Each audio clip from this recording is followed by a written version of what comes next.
Hummingbird নামে একটা পাখি আছে নর্থ আমেরিকাতে, নাম শুনে থাকবেন। পৃথিবীর সবচেয়ে ছোট্ট পাখি। এটার প্রাপ্ত বয়স যখন হয় মাত্র 3 ইঞ্চি এটার সাইজ হয়। এই পাখিটা পৃথিবীর সব পাখি সামনের দিকে উড়ে। এই পাখি সামনে যেমনি উড়ে অ্যাট দ্য সেম টাইম পিছনের দিকে উঠতে পারে। এই পাখিটা তার প্রতি সেকেন্ডে ডানা ঝাপটায় 80 বার। ওমা বার্ড নামে একটা পাখি আছে, যে পাখি উড়ন্ত অবস্থায় ডিম পেড়ে দেয়, আর ওই ডিম জমিনে পড়ার আগেই ডিম ফুটে বাচ্চা বের হয়ে ওই বাচ্চা উঠতে শুরু করে দেয়। এজন্য আল্লাহ বললেন আওয়ালাম ইয়ারাউ ইলাত তায়র, নাস্তিকগুলোকে পাখির দিকে তাকায় না। পাখি কেমন করে ডানা ঝাপটায়, কেমন করে ফ্লাই করে, কেমন করে টেক অফ করে, কেমন করে ল্যান্ডিং করে। পাখির ভেতরেও আমি আল্লাহর নিদর্শন আছে না নাই? পাখি নিয়ে গবেষণা করলে কেউ নাস্তিক থাকতে পারে না, কারণ পাখি একে আরবিতে বলে আত-তায়র, আর বিমানকে আরবিতে কি বলে? তায়র, তায়রান, সেম থিং। পাখি আরবি যা, বিমান আরবিও তা। Birds and aeroplane maintain the same flying mechanism while flying. পাখি এবং বিমান যখন আকাশে উড়ে একই সিস্টেমে উড়ে, পদ্ধতি একটাই। এজন্য আল্লাহ পাখির দিকে নিদর্শন দিয়ে ইঙ্গিত দিয়ে বললেন, পাখি নিয়ে কি তোরা গবেষণা করিস না? আমরা এই পাখি নিয়ে গবেষণা করি নাই। এই পাখির উপর গবেষণা করে বিমান আবিষ্কার হয়েছে, এয়ারক্রাফট আবিষ্কার হয়েছে। কিন্তু আফসোসের বিষয় আমরা করতে পারি নাই, করছে খ্রিস্টান, ইহুদিরা। দুই ভাই উইলভার রাইট অর উইল রাইট 1903 সালে তারা পাখি নিয়ে গবেষণা শুরু করলো। পাহাড়ের মধ্যে শুয়ে শুয়ে খালি ছবি আঁকে, কেমনে পাখিটা ডানা মেলে, কেমনে ডানাগুলো ঝাপটা মারে, কেমনে টেক অফ করে, কেমনে নামে। গবেষণা করতে করতে করতে করতে দুই ভাই প্লেন বানায় ফেললো। সুবহানাল্লাহ, বেটা না? তবে এখনকার মতো এত অত্যাধুনিক প্লেন না, ছোট্টখাট্ট প্লেন, কিছুক্ষণ উড়ে আবার ধপাস করে পড়ে। বানাতে বানাতে তারা পৃথিবীর প্রথম প্যাসেঞ্জার প্লেন বানালো। ফ্রান্সের এক শহর থেকে আরেক শহরের নিরাপদে পৃথিবীর প্রথম যাত্রীবাহী বিমান ওঠানামা করলো। এই তো মানুষের স্বপ্ন পূরণ হয়ে গেল। আগে আমরা শুধু পাখির দিকে তাকায় হায় হায় করতাম, পাখি উড়ে, আমরা উঠতে পারি না। এখন আমরা পাখির চেয়ে আরো দ্রুত বেগে উড়ি না? আপনারা যে হজে যান, কেমনে যান? প্লেনে যান তো বুঝলাম, কিন্তু উড়ে উড়ে যান না? আমরা পাখির চেয়ে অনেক উপরে উঠতে পারি। যাত্রীবাহী বিমানগুলো ইন্টারন্যাশনাল ফ্লাইটে প্রায় 30,000 ফিট, 35,000 ফিট উপরে চলে যায়, ঠিক কিনা? এই পাখি নিয়ে গবেষণা করে তারা বিমান বানিয়ে ফেললো। এখন মানুষ রকেট দিয়ে মহাশূন্যে চলে যায়, চাঁদে চলে যায়, মঙ্গল গ্রহে চলে যায়, ঠিক কিনা? এই বিমান আবিষ্কারের আগ পর্যন্ত পৃথিবীর সব দেশের ছিল শুধু সেনাবাহিনী আর নৌবাহিনী। যখনই বিমান আবিষ্কার হলো, এবার শুরু হইলো বিমান বাহিনী, এয়ারফোর্স, মিলিটারি। এখন ড্রোন হামলা করে, মিসাইল হামলা করে, ব্যালিস্টিক ক্ষেপণাস্ত্র দিয়ে হামলা করে। এখন অ্যাটম বোমা দিয়ে জাপানের হিরোশিমা নাগাসাকিতে লিটল বয় আর ফ্যাটম্যান নামে দুইটা বোমা আমেরিকা মেরে পুরো জাপানকে শেষ করে দিয়েছিল। চিল্লা এখন, ঠিক কিনা? এখন পাইলট ছাড়াও রোবট দিয়ে বিমান চলায়, এরকম আছে না নাই?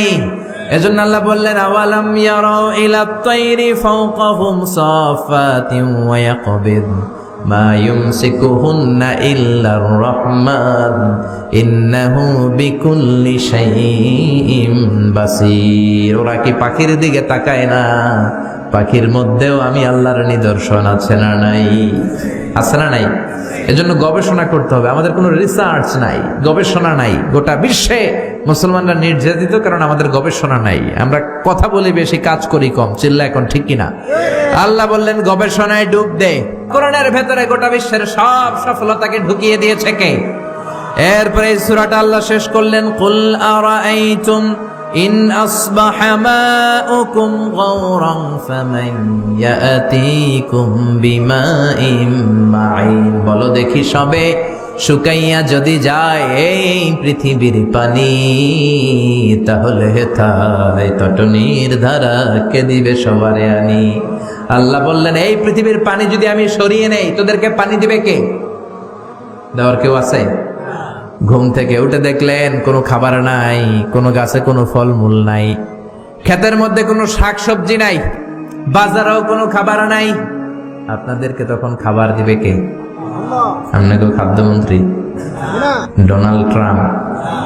কেউ দিতে পারবে? আল্লাহ বললেন ঘুম থেকে উঠে দেখো টিউবওয়েল চাপ দেওয়ার পরে পানি নাই, পুকুরে একটা ফোঁটা পানি নাই, ট্যাপ দিয়ে এক ফোঁটা পানি বের হয় না। আমি আল্লাহ যদি পানির নেয়ামত বন্ধ করে দেই, পানি দেওয়ার মতো কোনো শক্তি আর আছে নাকি? এজন্য পানির মালিককে চাইব কার কাছে? নাকি বৈশাখীর কাছে চাবেন? বৈশাখী মেঘের কাছে জলছে তুমি কাঁদবে আমি চাই না, তুমি কাঁদবে আমি চাই না। বৈশাখীর কাছে পানি চায় না। এবার হিন্দুরা ইন্দ্রদেবের কাছে চায়, ওদের ধর্ম মত অনুযায়ী ইন্দ্র দেবতা পানি দেয়। আমরা বলি ইন্দ্র পানি দিতে পারে না, বৈশাখীও পানি দিতে পারে না, পৃথিবীর কেউ এক ফোঁটাও পানি দিতে পারে না। পানি, বৃষ্টি, মেঘ দেয়ার মালিক কে? জোরে বলেন। আল্লাহ মেঘ দে পানি দে ছায়া দে রে তুই, আল্লাহ মেঘ দে। পড়েন পড়েন। আল্লাহ মেঘ দে পানি দে ছায়া দে রে তুই, আল্লাহ মেঘ দে। রিজিক দেয়ার মালিক কে? পানি দেয়ার মালিক কে? আল্লাহ বললেন, গোলাম এই পানি থেকে তোদেরকে আমি বানালাম।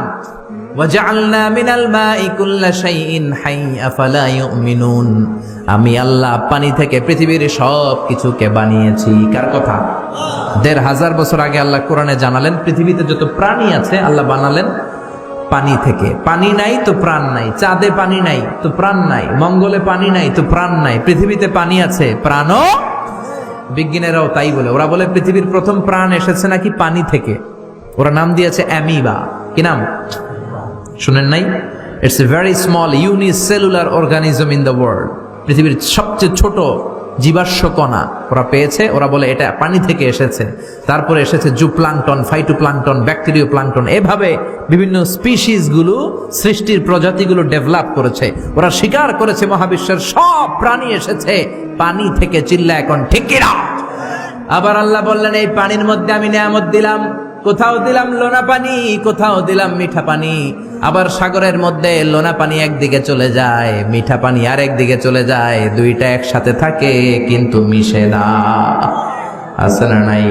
মারাজাল বাহরাইনি ইয়ালতাকিয়ানি বাইনাহুমা বারযাখুন লা ইয়াবগিয়ান ফাবিআইয়ি আলাই রাব্বিকুমা তুকাল্লিবান। দুই দরিয়া আমি বইয়ে দিলাম। এক দরিয়ার পানি একটু স্পষ্ট স্ফটিক স্বচ্ছ, আর একটা একটু ঘোলাটে, আর একটা কালো। দুইটা সাগর একসাথে লেগে আছে কিন্তু একটার পানি আর একটার সাথে মিশে না। মাঝখানে অদৃশ্য দেয়াল দিয়ে রাখলো কে? জোরে বলে। আবার বাংলার জমিনে শত শত নদী আল্লাহ দিলেন, মিঠা পানির নদী। আমাদের নদীগুলা যদি লোনা পানির নদী হতো, আমাদের ফলমূল গুলা, গাছগুলা বাঁচত নাকি? মিঠা পানির নদী দিয়ে আমাদেরকে ধন্য করলো কে? এই সুন্দর ফুল সুন্দর ফল মিঠা নদীর পানি, আল্লাহ তোমার মেহেরবানি। সুবহানাল্লাহ। কেমনে নাস্তিক হয় রে ভাই? এই পানির নেয়ামত, রিজিকের নেয়ামত, মহাবিশ্ব কত সুন্দর করে তিনি সুশোভিত করেছেন। এগুলো যদি কেউ নজর করে তাকায়, কেউ কি নাস্তিক থাকতে পারে? যদি বলে এই জন্য এই নেয়ামতের শুকরিয়া করার দরকার আছে না নাই? জিকির করবো একজনের, তিনি কে? সেজদা দেব একজনের, তিনি কে? চাইব একজনের কাছে, তিনি কে? আমাদের কোনো ক্ষমতা নাই, ক্ষমতার মালিক কে? আল্লাহ আমাদের সবাইকে কথাগুলো বোঝার ও আমল করার তৌফিক দান করুক। আমরা পড়ি আমিন। আমাদের করার কোনো ক্ষমতা নাই। সূরাতুল মুলকের সেন্ট্রাল থিম, সাবজেক্ট ম্যাটার, কেন্দ্রীয় আলোচ্য বিষয় হচ্ছে আমাদের কোনো ক্ষমতা নাই, ক্ষমতার মালিক একজন, তিনি কে? এজন্য তার কাছে চাইতে হবে, তার ইবাদত করতে হবে, তার সাথে সম্পর্কটা বাড়াইতে হবে। চিল্লায় বলেন ঠিক কিনা? আল্লাহ আমাদের সবাইকে বোঝার তৌফিক দান করুক। আমরা পড়ি আমিন। যতগুলো কথা বলেছি কোরআন সুন্নাহর আলোকে বলেছি, বানিয়ে বলি নাই। তারপরেও আমার মনের অজান্তে কোনো মিস ইনফরমেশন যদি আমার মুখ ফসকে বের হয়ে যায়, সেগুলো যেন আল্লাহ তাআলা আপনাদের স্মৃতিপট থেকে মুছে দেয়। আমরা বলি আমিন। সত্য, সুন্দর, হকের পক্ষে কল্যাণকর যা বললাম তার সবটুকুন আল্লাহ তাআলা প্রথমে আমাকে এবং আপনাদের সবাইকে আমলের তৌফিক দান করুক। আমরা পড়ি আমিন।